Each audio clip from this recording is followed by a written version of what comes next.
কাউকে মানসিক কষ্ট দিচ্ছেন, খুব যত্ন করে দিন যাতে কেউ টের না পায়। তবে নিজেকেও একটু তৈরি করে রাখুন ভবিষ্যতের জন্য।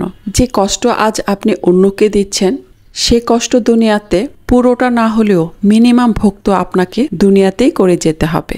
এই গোলাকার পৃথিবীতে আপনার দেয়া কষ্টগুলো যে অন্যকে দিয়েছিলেন, ঘুরে ফিরে একদিন আপনার কাছেই চলে আসবে। একদিন আত্মসূচনায় ভুগতে ভুগতে কোনো একদিন আপনি নিজেকে শেষ করে দিবেন, যা হয়তো আপনার সো কল ইগোর জন্য ওই মানুষটার কাছে ক্ষমাও চাইতে পারবেন না। আমাদের সবার মনে রাখা উচিত, মানুষের দীর্ঘশ্বাস অনেক খারাপ হয়। সামনে এগুতে গেলে পা শেকলের মতো টেনে আঁকড়িয়ে ধরে। ভালো থাকুক আমাদের চারপাশের মানুষগুলো, ভালোবাসার মানুষ, কাছের মানুষ, আপন মানুষ, দূরের মানুষ, ঘৃণার মানুষ, পছন্দের মানুষ, অপছন্দের মানুষ, সব মানুষগুলো ভালো থাকুক।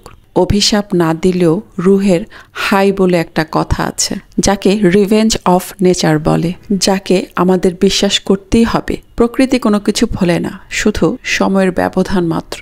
সময় মতো হয়তো আমরা বুঝে উঠতে পারি না ঠিক কোন কাজের শাস্তি পাচ্ছি আমরা। কাউকে কষ্ট দিয়ে, অপমান করে, কাঁদিয়ে, অপবাদ দিয়ে, সাজিয়ে মিথ্যে বলে, কাউকে কথা দিয়ে ব্যাস বেমালুম ভুলে যাই আমরা। মনে রাখবেন, প্রকৃতি কখনোই কোনো কিছু ভোলে না, প্রকৃতি মাফ করে না। মনে রাখবেন, দুনিয়াতে আপনি যা করে যাবেন, কিছুটা অংশ হলেও এই দুনিয়াতে আপনাকে দেখে যেতে হবে এবং ফল ভোগ করে যেতে হবে, কদিন আগে কিংবা কদিন পরে, কিন্তু তাকে ফল ভোগ করতেই হবে।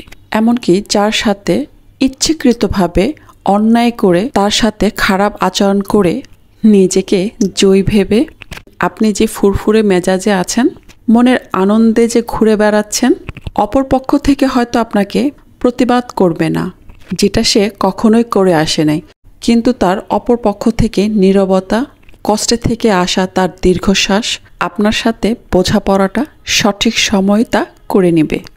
কারণ উপর আল্লাহ কাউকে ঠকান না, উনি কারোর একার নন, তিনি সবার।